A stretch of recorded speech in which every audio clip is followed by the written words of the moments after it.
Welcome back friends, this is current affairs panda. आज की इस वीडियो में हम बात करेंगे एमटीएस का जो मल्टीटास्किंग स्टाफ का पेपर हुआ था 2011 में, उसमें क्वांट के वो कौन से क्वेश्चंस आए थे। टोटल जो है वो दोस्तों वहां पर जो क्वेश्चंस आए थे वो आए थे 25, लेकिन अभी हमने इस वीडियो में 15 क्वेश्चंस इंक्लूड किए हैं और अगली वीडियो में एक डीआई है और प्लस रिमेनिंग जो 5 क्वेश्चंस होंगे वो सेट 2 में आएंगे। तो आप ये दोनों पार्ट जरूर देखना और यहाँ पर जो भी क्वेश्चंस होंगे उनको मैं दोनों भाषाओं में आपको बताऊंगा, हिंदी लैंग्वेज में और इंग्लिश लैंग्वेज में, ठीक है, ताकि आप आसानी से क्वेश्चंस का नेचर समझ सकें। जो लोग पहली बार ये वीडियो देख रहे हैं वो इस चैनल को सब्सक्राइब कर लें। एक चीज़ और दोस्तों, अगर आपको साइंस के वीडियोस देखने हैं तो आप डिस्क्रिप्शन बॉक्स में जाकर एमटीएस के साइंस के वीडियोस भी देख सकते हैं। तो इस वीडियो को लाइक जरूर करें, कमेंट करके अपने डाउट पूछें, साथ में इस वीडियो को शेयर करना ना भूलें। सबसे पहले क्वेश्चन की ओर हम मूव करते हैं। इसमें कहा गया है the sum of squares of 3 consecutive positive numbers is 365, then sum of the numbers is, मतलब कि 3 क्रमागत जो धन संख्याएं हैं उनके वर्गों का योग जो है वो आपको दिया हुआ है 365 और फिर आपसे पूछा है कि उन संख्याओं का योग कितना होगा। अब इस क्वेश्चन को हम दो तरह से सॉल्व कर सकते हैं। एक इसका लॉन्ग मेथड है जो ट्रेडिशनल अप्रोच है, एक डायरेक्ट शॉर्ट ट्रिक मारनी है हमें। तो पहले मैं आपको शॉर्ट ट्रिक बता रहा हूं कैसे करना है। लिखा है ना कि sum of the squares of 3 consecutive positive numbers is 365, मतलब कि 3 वो ऐसे नंबर आपको लेने हैं जिनके वर्गों का स्क्वायर, मतलब कि जिनका स्क्वायर्स का अगर मैं सम करूंगा तो वो हमारा 365 आना चाहिए। तो हम एज्यूम मान के चल रहे हैं कि अगर पहला नंबर कोई है तो उसका स्क्वायर 100 के आसपास आ जाए, दूसरे का भी 100 के आसपास आ जाए, तीसरा भी 100 के आसपास आ जाए।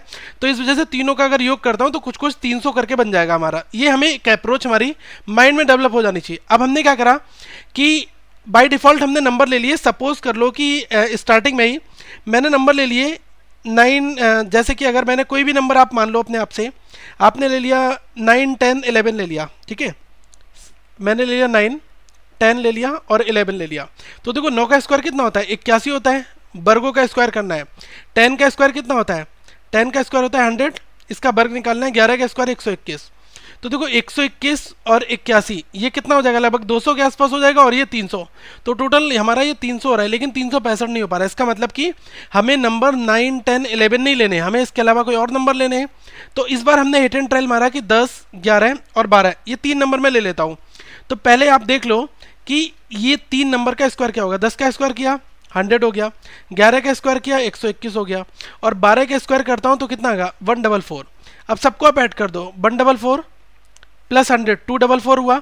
244 में 121 जोड़ दिया, कितना आ गया 365। मतलब कि ये वाली कंडीशन इस 10, 11, 12 को लेने पर सेटिस्फाइड हो रही है। मतलब आपने मान लिया कि पहला नंबर 10 है और दूसरा नंबर जो है आपका वो 11 है और तीसरा नंबर आपने सोच लिया कि 12 है। तो इन तीनों को अगर आप जोड़ते हो तो कितना आता है 12, 11, 23, 23 और 10 33। 33 आपका ऑप्शन में मिल जाएगा। राइट आंसर क्या हो गया, ऑप्शन 4 हो गया, क्योंकि हमसे यही पूछ रहा है ना, सम पूछ रहा है उन नंबर्स का। अब इसका फंडामेंटल अप्रोच क्या होना चाहिए, बेस मेथड भी आपको पता होना चाहिए। ये तो हमने हिट एंड ट्रायल मार लिया कि हमें कितनी कैलकुलेशन आती है, उसके हिसाब से हमने आंसर निकाल दिया। अब मैं आपको एक अप्रोच बता रहा हूं कि आप क्या करो, नंबर्स मान लो कि आपने पहला नंबर ले लिया x, दूसरा ले लिया आपने x प्लस 1 और तीसरा कंसेक्यूटिव नंबर ले लिया x प्लस 2। तो आपके 3 नंबर हो गए। अब आपको क्या करना है, इनके स्क्वायर का सम निकालना है। तो x का स्क्वायर क्या हो जाएगा, x स्क्वायर, और x प्लस 1 का होल स्क्वायर निकाल दो और यहां पर x प्लस 2 का होल स्क्वायर निकाल दो। अब इसको आप सॉल्व करो। देखो सॉल्व आपको खुद से करना है, मैं आपको यहाँ पर बता रहा हूँ। ये हो गया एक्स स्क्वायर। अब एक्स प्लस 1 का होल स्क्वायर खोलेंगे तो ये कितना आ जाएगा, x square plus 2x plus 1 आ जाएगा, ठीक है, यहाँ पर प्लस होगा। अब फिर x प्लस 2 का होल स्क्वायर निकालेंगे, एक्स स्क्वायर और प्लस 2 का स्क्वायर कितना होता है 4 होता है और प्लस ये कितना हो जाएगा 4x। अब इन सबको आप ऐड कर लो। जैसे ही आप ऐड करोगे तो आपको कितना बन जाएगा 3x square plus 6x plus 5। अब आपको ये मिल गया। अब इनके वर्गों का सम किसके बराबर है, अगर आप जैसे ही इनका स्क्वायर करोगे, स्क्वायर का समेशन जो है 365 के बराबर है, इसको मैं 365 के बराबर रख दूंगा। तो जब आप 365 को इधर ले आओगे तो कितना बन जाएगा, प्लस का 360 हो गया और 6x एज इट इज रहा और 3x स्क्वायर आपका ऐसे ही रहा। अब यहाँ पर ये दो घातीय समीकरण बन गई, ठीक है, क्वाड्रेटिक एक तरह से। तो इसमें x के 2 रूट निकल कर आएंगे, एक प्लस होगा एक माइनस होगा। तो प्लस वाला रूट क्या आएगा 10 आ जाएगा और माइनस वाला रूट हमारा आएगा, उसको हम डिक्लाइन कर देंगे, उसको छोड़ देंगे, ठीक है। तो अब ये 10 वाली वैल्यू आपको क्या रखनी है, यहाँ पर रख दो आप इक्वेशन में। तो यहाँ पर x की वैल्यू 10 हो गई और x प्लस 1 है, मतलब कि अगला नंबर 11 है और दूसरा क्या है प्लस 2 है, मतलब कि 12। 10, 11, 12 यहाँ से निकल कर आ गया। ये फंडामेंटल, लेकिन एग्जाम्स में ये फॉलो आपको नहीं करना है, लेकिन सीखने के लिए हमें पता होना जरूरी है। सेकंड क्वेश्चन की दोस्तों बात करते हैं। अब सेकेंड क्वेश्चन में कहा गया है in a division sum the divisor is 10 times the quotient and 5 times the remainder. If the remainder is 46 then the dividend is. मतलब कि अगर हिंदी में बात की जाए तो क्या करा कि एक भाग के एक प्रश्न में भाजक अपने भागफल का 10 गुना है।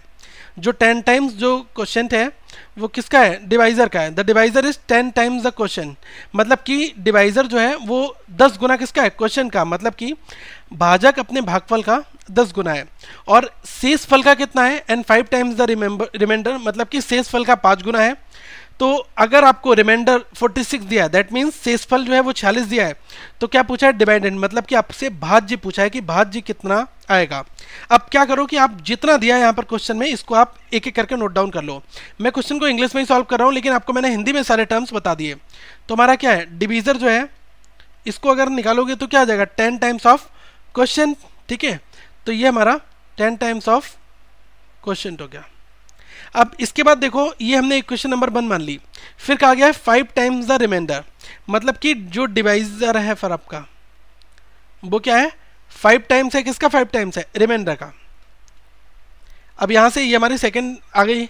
अब अगर 5 टाइम्स रिमाइंडर का है तो आप रिमाइंडर यहाँ से आसानी से निकाल सकते हो, क्योंकि डिवाइजर क्या दिया हुआ है, ये एक चीज़ ध्यान रखना कि रिमाइंडर में 46 यहाँ पर दिया हुआ है, रिमाइंडर 46 दिया है तो 5 इस वाले प्लेस पर आप क्या करो कि रिमाइंडर की वैल्यू रख दो ये 46 की। तो यहाँ पर मैं क्या करूँगा कि इसकी जस्ट वैल्यू रख के यहाँ से डिवीजर में आसानी से निकाल सकता हूँ। तो मैंने क्या किया, 5 इंटू इधर कितना करा 46 और यहाँ से मेरा डिवीजर निकल जाएगा। तो 46 की 5 से मल्टीप्लाई की कितना आ गया, 230। अब आपका 230 जब डिवीजर आ गया तो अब यहाँ से इस डिवीजर को आप इस इक्वेशन 1 में रखो, यहाँ से आप क्वेश्चन निकाल सकते हैं। तो देखो 10 question that is equals to 230, तो यहाँ से क्वेश्चन की वैल्यू कितनी आ गई, 230 डिवाइड बाई 10 दैट इज 23। अब मुझे यहाँ से क्वेश्चन भी मिल गया और डिवीजर भी मिल गया, दोनों चीज़ें निकल गई यहाँ से। ठीक है, अब हमें एक फंडा आपने पढ़ा होगा कि भाज्य क्या होता है, भाजक इंटू भाजफल प्लस शेषफल के बराबर होता है। तो ठीक है, तो हम इसको कह सकते हैं कि जो डिवीजन सम निकालना है हमें, जिसको हम कहते हैं भाज्य, ये किसके बराबर होता है, divisor into question plus remainder. तो यहां से देख लो कि ये कितना आ जाएगा, इसको हम कह सकते हैं ये भाज्य है हमारा, भाज्य बराबर भाजक इंटू भागफल प्लस शेषफल। तो यहां से आपका कितना आ जाएगा, 230 ये है इंटू 23 प्लस रिमाइंडर कितना आया 46। इसको आप सॉल्व कर लो, 230 इंटू 23 ये हो जाएगा 5290, 5290 प्लस 46, सबको अगर आप ऐड कर लोगे कितना आ जाएगा 5336। तो आपका देखो ये वाला ऑप्शन जो है राइट आंसर हो जाएगा, ये आपको मिल गया। आप ये मैंने आपको फंडा बताया, फॉर्मूले बताए, तो इस वजह से क्वेश्चन थोड़ा वैसा लग रहा होगा आपको, लेकिन ये बहुत आसान है, प्रैक्टिस अगर हमारी अच्छी है तब। थर्ड क्वेश्चन की दोस्तों हम यहाँ पर बात करते हैं। थर्ड क्वेश्चन में हमारा कहा गया है कि the unit digit of the expression 25 की पावर दिस वन प्लस 36 की पावर दिस वन प्लस 73 की पावर दिस वन। तो आपको ये निकालना है। अब देखो इसमें ये कहा गया है कि आपको इनकी पावर जो है, ये जो जितने भी व्यंजक दिए हैं इसके योगफल में इकाई का अंक पूछा है। ठीक है, यूनिट डिजिट दैट मीन्स इकाई का अंक। तो देखो अगर 5 की पावर कितनी भी लगाओगे हर बार यूनिट प्लेस 5 आएगा। तो मुझे पता है कि यहाँ पर अगर मैं 5 की पावर कितनी भी कर दूं तो हर बार 5 यूनिट प्लेस मिलेगा, मैंने वो 5 यूनिट प्लेस लिख लिया। यही केस आपका 6 के साथ भी होता है कि 6 के साथ भी कितनी भी पावर लगाते जाओगे हर बार आपको यूनिट प्लेस 6 मिलता है। देख लो आप 6 की पावर 1 6, 6 की पावर 2 36, 6 की पावर 3 करोगे कितना आएगा 216, मतलब कि हर बार आपको पावर 6 मिलेगी। लेकिन 3 के साथ ऐसा नहीं होगा। 3 के साथ मैं आपको साइक्लिसिटी मैंने आपको पढ़ाई है ऑलरेडी, तो जिसको साइक्लिसिटी आती होगी, देखो 3 की साइक्लिसिटी कैसे होती है, 3 की पावर 1 3, 3 की पावर 2 9, 3 की पावर 3 कितना आ गया 27, मतलब कि यूनिट प्लेस 7 9 लेना है, और 3 की पावर 4 करते हो तो कितना हो गया 81, तो ये लास्ट में 1 आया। मतलब कि अब 3 की पावर जब आप 5 करोगे तो फिर लास्ट में आपका 3 रिपीट हो जाएगा। जब रिपीट हो रहा है तो वहाँ पर हमें रुक जाना है। तो कितना 3 9 7 1, मतलब कि टोटल 4 जो है वो साइक्लिसिटी होती है। ऐसे हम हर एक नंबर की निकाल सकते हैं। तो यहाँ पर 54 पावर दी है, तो साइक्लिसिटी से आपको डिवाइड करना होता है, तब आप यूनिट प्लेस निकाल देते हैं। तो 54 पावर दी है, इसको आप 4 से आप डिवाइड कर दो। तो जैसे ही आपने 4 से डिवाइड करा तो ये 13 बार तो पूरा चला जाएगा, 2 रिमाइंडर यहाँ पर बच जाएगा। तो जब 2 रिमाइंडर बचा तो हम कह सकते हैं 3 की पावर यहाँ पर 2, ठीक है। तो यहाँ पर हमारा क्या आया, 5 + 6 + 3 की पावर 2। तो यहाँ से आप देख लो 5 + 6 + 3 की पावर 2 कितना है, 9। अब इन सबको आप ऐड कर लो तो कितना है, 9 6 15, 15 और 5 20 यहाँ पर, तो कितना आ गया 20। तो यूनिट प्लेस हमारा कितना है, यूनिट प्लेस आएगा आपका 0। तो यहाँ से ऑप्शन नंबर 4 हमारा राइट हो गया। नेक्स्ट 4th क्वेश्चन की बात करते हैं दोस्तों। अगर आपको इस तरह से ये जो इक्वेशन सॉल्व करनी आती होगी, ठीक है, क्योंकि आपको सिंप्लीफाई करना है इसमें, तो इसको अगर आपने भिन्न सॉल्व करना आती होंगी कि कैसे करते हैं, तो आप आसानी से इस क्वेश्चन को सॉल्व कर लेते हैं। इसमें किसी भी तरीके की कोई लॉजिक, कोई अप्रोच काम नहीं करती है, ये आप खुद से सॉल्व करें और इसका आंसर कितना आएगा, 37 / 7 8। पहले क्या करना कि इस चीज़ को सॉल्व कर लेना, जो चीज़ निकल कर आएगी उसकी मल्टीप्लाई 1/4 में करके फिर उसको 1/3 के साथ सॉल्व कर लोगे तो ऊपर का आपको पोर्शन मिल जाएगा। इसी तरह से 3/4 ऑफ 1 होल 2/3 है, तो 3 × 1 3 + 2 5/3 हुआ, 5/3 × 3/4, इसको सॉल्व कर लो। अब इसी तरह से इसको सॉल्व कर लो तो बाद में अल्टीमेटली आप इस क्वेश्चन को सॉल्व कर सकते हैं। 5th क्वेश्चन की हम यहाँ पर बात करते हैं। इसमें लिखा है 1 / 3 - √8 -1 /√8 - 7। अगर कभी भी आपको एग्जामिनेशन में इस नेचर का क्वेश्चन मिल जाए, देखना यहाँ पर √8 दिया है, फिर √8, फिर √7, फिर 7 6 6 5 और यहाँ पर 5, तो बहुत सारी कॉमन टर्म है। तो अल्टीमेटली यहाँ पर आंसर जो आता है वो बिल्कुल कंसेप्चुअल है। आपको पहले डिजिट उठानी है 3 प्लस और लास्ट की केवल डिजिट उठानी है विदाउट सिंबल +2। डायरेक्ट आपका 5 जो है इस क्वेश्चन को सॉल्व करने के बाद आंसर आ जाएगा।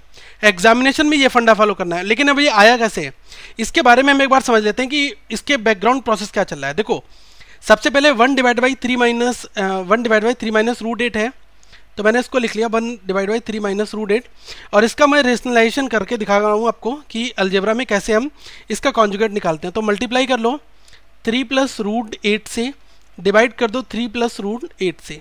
तो अगर आप इस चीज़ को सॉल्व करोगे तो ऊपर क्या आ जाएगा, 3 + √8 ही रहेगा और नीचे क्या है, ये आपका a - b a + b है, मतलब कि a² - b² बन जाएगा। तो ये क्या आ जाएगा, 9 - 8 बन गया। तो अल्टीमेटली क्या मिला आपको, 3 + √8 मिल गया यहाँ पर। तो देखो, आपने इस चीज़ को सॉल्व किया, आपको मिला क्या, 3 + √8। तो अगर मैं इसको भी सॉल्व करूँगा similarly in the same way, तो √8 - √7 ये हमारा क्या आएगा, ये आ जाएगा √8 + √7, ठीक है। ये माइनस, ये प्लस, ये वाला भी आपका सिंबल माइनस है यहाँ पर और ये प्लस है, ठीक है। ये चीज़ आप यहाँ पर थोड़ा सा करेक्ट कर लो।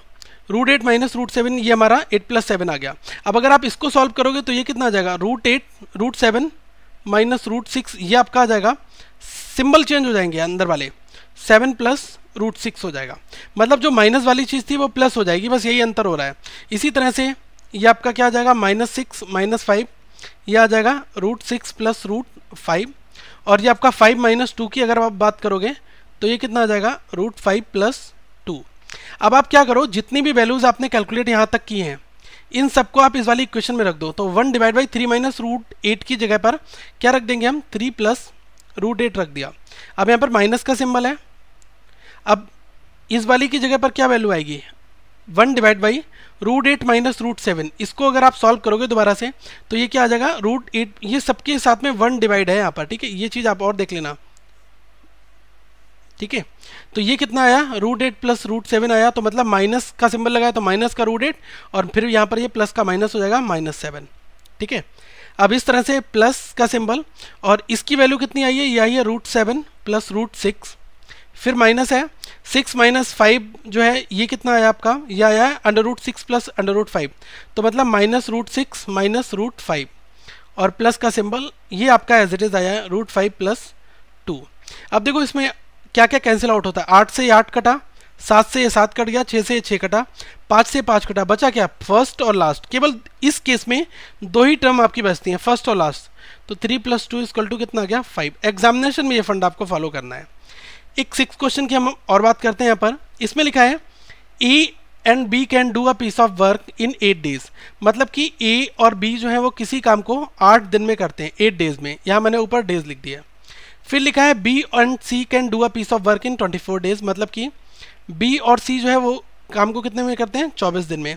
फिर लिखा है सी एंड ए, ये करते हैं फ्रैक्शन में, 8 होल 4/7। इसको आप अगर सॉल्व करते हो तो 7 इंटू 4 28, 7 इंटू 4 7 इंटू 8 है 56, और 56 प्लस 4 कितना हो जाएगा, ये हो जाएगा आपका 60। 60/7 यहाँ से आ गया आपका। अब आप इसमें एलसीएम कैसे लोगे, देखो इसमें आप एलसीएम क्या लेना, होल नंबर्स का ले लेना, 8, 24 और 60, इसका आप एलसीएम ले लो, ये आ जाएगा आपका 120। तो 120 क्या हो गया, टोटल वर्क हमारा हो गया।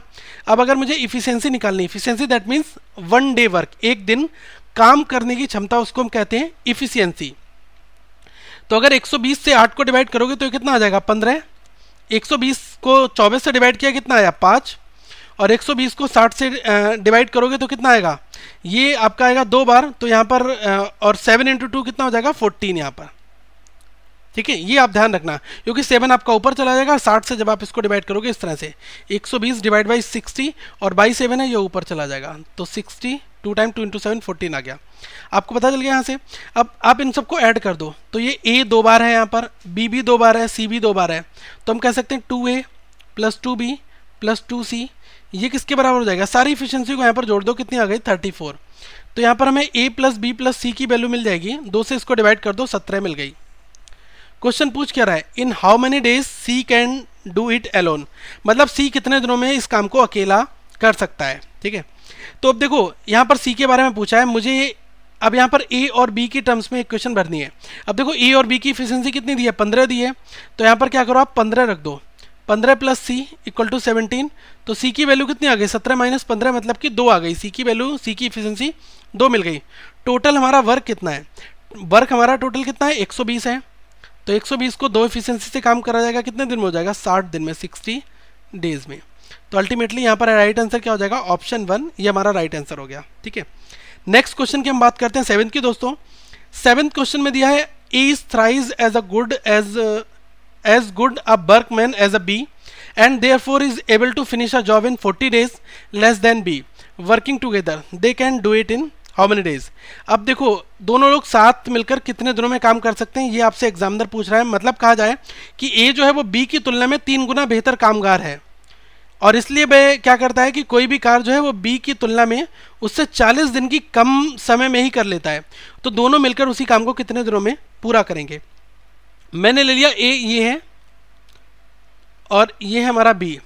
तो इसमें कहा है ना कि A जो है वो 3 गुना ज़्यादा इफेक्टिव वर्क करता है किससे, B से। ठीक है, तो आप क्या करो, यहाँ पर B को आपने 1 ले लिया और A को फिर कितना ले लोगे, 3 ले लोगे। तो ये क्या है, इनकी इफिशियंसी का रेशियो मिल गया आपको।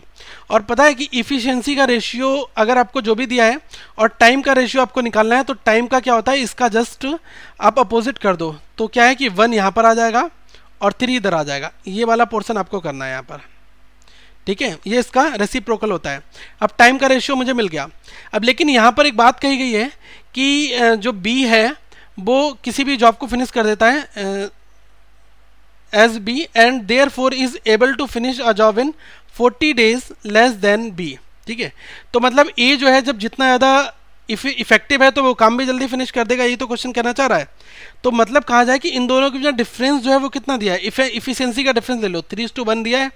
इफिशियंसी का डिफरेंस निकालता हूँ तो 2 इफिशियंसी का डिफरेंस कितना दिया है, 40 दिन। तो एक का कितना आ जाएगा, 20 डेज आ गया। ठीक है, अब एक रेशियो की वैल्यू 20 डेज आ गई और टाइम का रेशियो 1:3 दिया है। मतलब बात की जाए A और B इनके टाइम का रेशियो 1 और 3 दिया है, तो यहाँ पर 20 को पुट कर दो, तो ये कितना आ गया 20, और ये कितना आ गया 20 × 3 60 आ गया। अब इसी तरह से 20 और 60 का एलसीएम ले लो, 60 आ गया। ठीक है, अब आप क्या कर लो कि यहाँ पर एक तरीके से इनकी इफिशियंसी भी यही रहेगी, 3:1 रहेगी, तो आप इनको जोड़ लो 4। अब दोनों एक साथ कितने दिनों में करेंगे, 4 से आप इस 60 को डिवाइड कर दो, 60 डिवाइड बाई 4 मतलब कि 15। तो दोनों कितने दिनों में फिनिश करेंगे, 15 दिनों में। नेक्स्ट क्वेश्चन की दोस्तों बात करते हैं नंबर 8 की।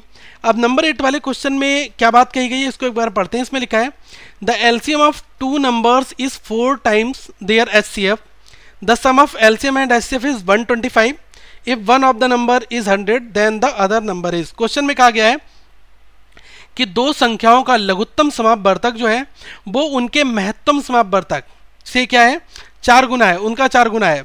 साथ ही दोनों का जो योगफल है वो कितना दिया है, 125 दिया है। तो आपको एक नंबर भी दिया हुआ है 100, साथ में पूछा गया है कि दूसरी संख्या क्या होगी, ठीक है, ये निकालना है। क्वेश्चन बहुत आसान है दोस्तों। इसमें क्या करना है कि जितना लिखा है उतना देख लो। The LCM of 2 consecutive is 4 times their HCF, मतलब कि एलसीएम कितना है, 4 गुना है किसका, एचसीएफ का। तो ये हमारा इक्वेशन बन गया। इसके बाद लिखा है सम ऑफ एलसीएम एंड एचसीएफ, मतलब कि लघुत्तम समापवर्तक और यहाँ पर महत्तम समापवर्तक, इन दोनों का समेशन कितना दिया, 125। तो हम यहाँ पर कह सकते हैं LCM plus HCF that is equal to 125, ठीक है। तो अब क्या करो कि एलसीएम की वैल्यू जो 4 एचसीएफ दी है ये आप पुट कर दो यहाँ पर। तो ये देखो एलसीएम की जगह 4 एचसीएफ मैंने भरा है plus single HCF that is equal to 125। 4 और 1 5 एचसीएफ कितना हो जाएगा, 125। और यहाँ से आपका एचसीएफ की वैल्यू आ गई डिवाइड बाई 5, मतलब कि 25। एचसीएफ आपको 25 मिल गया। अब क्या करो कि आप इस एचसीएफ को ऊपर एलसीएम में रख दो, तो आपसे एलसीएम भी निकल कर आ गया। एलसीएम कितना हो गया, 4 इंटू एचसीएफ था, 25 इंटू 4 मतलब कि 100 मिल गया। अब मुझे एलसीएम मिल गया, एचसीएफ दोनों पता चल गए। एक नंबर साथ में दिया है, 100 दिया है। एक फार्मूला मैंने बहुत स्टार्टिंग में आपको बताया था कि HCF into LCM that is equals to first number into second number. आपने फर्स्ट नंबर ए मान लिया, सेकेंड नंबर बी मान लिया, इन दोनों का मल्टीप्लिकेशन एचसीएफ और एलसीएम के बराबर होता है। तो देखो एचसीएफ कितना दिया है, 25 दिया है यहाँ पर, और एलसीएम कितना दिया है, 100, और ए आपको फर्स्ट नंबर दिया है 100 और बी आपसे पूछा है। तो देखो 100 से 100 कैंसिल आउट हुआ, बी की वैल्यू कितनी हो गई, 25। तो यहाँ पर मुझे सेकेंड नंबर मिल गया 25, ठीक है। ये ध्यान रखना, इस तरह से हम क्वेश्चन सॉल्व कर सकते हैं। नेक्स्ट दोस्तों नंबर 9 क्वेश्चन की हम यहाँ पर बात करते हैं। इसमें कहा गया है कि the average of 3 numbers is 135, the largest number is 195 and the difference between the other 2 is 20, the smallest number is what. मतलब कहा गया है कि 3 संख्याओं का जो औसत है वो कितना है, 135 है, और उनमें सबसे बड़ी संख्या क्या है, 195 है, और डिफरेंस बात की जाए जो 2 शेष संख्याएं हैं उनका अंतर कितना है, 20 दिया हुआ है। तो आपको सबसे छोटी संख्या निकालनी है, स्मॉलेस्ट नंबर। अब देखो इसका सबसे बेस्ट तरीका क्या है क्वेश्चन सॉल्व करने का, इसको आप देख लो। 3 नंबर्स हैं, उनका समेशन क्या है, उनका एवरेज है 135, मतलब कह सकते हैं a plus B plus C 3 number है, डिवाइड बाई 3, तभी तो एवरेज बन जाएगा, 135 हो गया। अब a प्लस बी प्लस सी कितना हो गया, यहाँ से 3 इंटू 135, 135 इंटू 3 कितना हो जाएगा, ये हो जाएगा 405 आपका। अब आपको तीनों नंबर का समेशन मिल गया 405। फिर क्वेश्चन कह रहा है द लार्जेस्ट नंबर इज 195। तो सपोज कर लिया कि ए बी और सी, इसमें जो सी है वो क्या है, लार्जेस्ट है, मैंने एज्यूम कर लिया। तो सी की वैल्यू मैंने मान ली यहाँ पर, फिर सी को एज्यूम किया लार्जेस्ट है, तो सी कितना आ जाएगा 195 क्योंकि लार्जेस्ट नंबर है। अब शेष नंबर कितने बनते हैं, ए और बी। फिर लिखा है difference between the other 2 is 20, मतलब कि ए माइनस बी जो है वो कितना है, 20 दिया हुआ है। तो आप क्या करो कि ए को यहाँ पर कैलकुलेट कर लो, ए कितना आ जाएगा, ये आ जाएगा 20 प्लस बी। अब ध्यान रखना यहाँ से आपको क्या चीज़ समझ में आ रही है, मैंने कह दिया कि ए बराबर है 20 प्लस बी के। इसका मतलब ए की वैल्यू जो है उसमें जो बी की वैल्यू आएगी उसमें आप 20 ऐड करोगे तभी तो आप ए की वैल्यू निकाल पाओगे। इसका मतलब दोस्तों बी क्या है, सबसे छोटा हो जाएगा, ए जो है वो बड़ा हो जाएगा। यहाँ पर यही चीज़ हमें पता चल गई कि बी छोटा है, तो हमें बी कैलकुलेट करना है, मतलब that means you have to calculate the value of B here. तो जब आपको बी कैलकुलेट करना है तो आप क्या करो कि अब ए वाली वैल्यू और सी वाली वैल्यू आप ए प्लस बी प्लस सी में रख दो। तो देखो ए की वैल्यू कितनी है, 20 प्लस बी, इस वाली इक्वेशन में मैं रखता हूँ, इसको क्या मान ले रहा हूँ, 1 मान ले रहा हूँ। तो 1 इक्वेशन इंप्लाइज हेयर, तो ए की वैल्यू कितनी आ जाएगी, 20 प्लस बी प्लस बी आप एज इट इज रखो, बी आपको कैलकुलेट करना है। सी सबसे बड़ा नंबर था, इसको हमने 195 माना, और ये किसके बराबर है, 405 के। अब देखो बी प्लस बी 2b हो गया, और 20 प्लस 95 ये कितना हो गया, ये हो गया 215, ठीक है, 95 और 500 और ये 215 हो गया। 215 को आप उधर ले जाओ, मतलब हम कह सकते हैं 2b is equal to 405 minus 215। अब यहाँ से आपकी b की वैल्यू कितनी आ जाएगी, b की वैल्यू आ गई आपकी 405 माइनस 215, मतलब 190। 190 को डिवाइड कर दो 2 से, तो कितना आ गया 95। मुझे b की वैल्यू पता चल गई, और यही मुझसे पूछा था कि स्मॉलेस्ट नंबर क्या है। अब आपको b पता चल गया, अगर कभी आपसे a पूछ लिया जाए मिडिल नंबर क्या है, तो आप a निकाल सकते हैं। a 20 प्लस b है, मतलब कि एक नंबर आपका 95 हो गया, एक क्या हो जाएगा 95 में आप 20 जोड़ दो, मतलब कि एक हो गया 115, और एक आपका क्या हो गया 195 हो गया। इस तरह से हम क्वेश्चन को आसानी से दोस्तों सॉल्व कर सकते हैं। अब आप क्या करोगे 195 और 5 कितना हुआ 200, ये हो गया 200 और ये 310, 310 में आप क्या करो 95 जोड़ दो 405 हो गया। तीनों जो नंबर है उनका समेशन भी आपका 405 बन रहा है।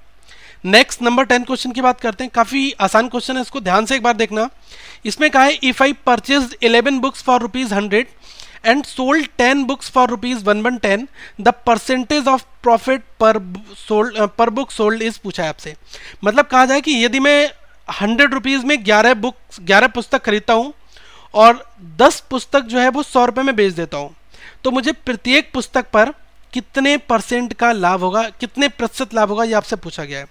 आप क्या करो कि सीपी कॉस्ट प्राइस होता है, तो सीपी हम कह सकते हैं सीपी ऑफ 11 बुक्स, ये कितना है 100 दिया हुआ है, और फिर सोल्ड करता है 10 बुक, मतलब कि एसपी सेलिंग प्राइस जो है 10 बुक का selling price of 10 books that is equals to 1110। ठीक है, अब यहां से प्रॉफिट पूछा गया है, तो आप क्या करो कि देखो सीधी सीधी बात बताई जाए कि सीपी इंटू 11 जो है आपका ये कितना है 100 दिया हुआ है, और एसपी ऑफ 10 बुक्स मतलब कि एसपी इंटू 10 कितना दिया हुआ है, ये आपको दिया है 1110। अब यहाँ पर यूनिट इक्वल करनी होती है, तो देखो क्या करो कि आप पहली वाली इक्वेशन में 10 से मल्टीप्लाई कर दो ऊपर, और नीचे आप 11 से इक्वल कर दो, तो आपको सारी क्वांटिटी इक्वल मिल जाएंगी, कोई भी इक्वेशन पर कोई इफेक्ट नहीं पड़ेगा। ठीक है, 10 से मल्टीप्लाई कर दी तो ये क्या आ गया सीपी इंटू 11 इंटू 10 कितना हो गया, ये हो गया 110 इज इक्वल्स टू ये हो गया 1000 यहाँ पर। अब एसपी 10 में 11 की मल्टीप्लाई करी तो कितना हो जाएगा एसपी इंटू 11 इंटू 10 मतलब 110, ये कितना आ गया हमारा ये 1210। अब यहाँ पर आपकी यूनिट इक्वल हो गई, तो आप क्या करो इनका डिफरेंस ले लो, तो 1000 और 1210 इसके बीच में डिफरेंस कितना आएगा 210 का आया, और किस पर होगा सीपी पर, सीपी कितना है 1000 इंटू 100, तो ये कितने बार 10 बार गया, और 10 से इसको काट दिया कितना आ गया 21% जो है ये क्या आएगा आपका प्रॉफिट परसेंट आ गया। प्रॉफिट परसेंट कितना हो गया 21%। क्वेश्चन दोस्तों आसान है, क्या करना है, मैंने ऐसे क्वेश्चन प्रॉफिट लॉस में कराए हैं, आप हमारी जो पुरानी वीडियोस हैं उनको प्रेफर करो सॉल्व करना एक बार। दोस्तों बाकी के क्वेश्चंस हम नेक्स्ट वीडियो में करेंगे, इसका दूसरा पार्ट आप जरूर देखना, उसमें सारे रिमेनिंग क्वेश्चंस आपको मिल जाएंगे। साथ में आप वीडियो को लाइक करके जरूर अपना सपोर्ट दें, फॉलो कर सकते हैं आप हमें ट्विटर पर, और आप इस वीडियो को लाइक करें, चैनल को सब्सक्राइब करना ना भूलें, और इस वीडियो को ज़्यादा से ज़्यादा लोगों तक शेयर भी करें ताकि वो लोग भी इन वीडियोज़ को देखकर अच्छे नंबर ला सकें।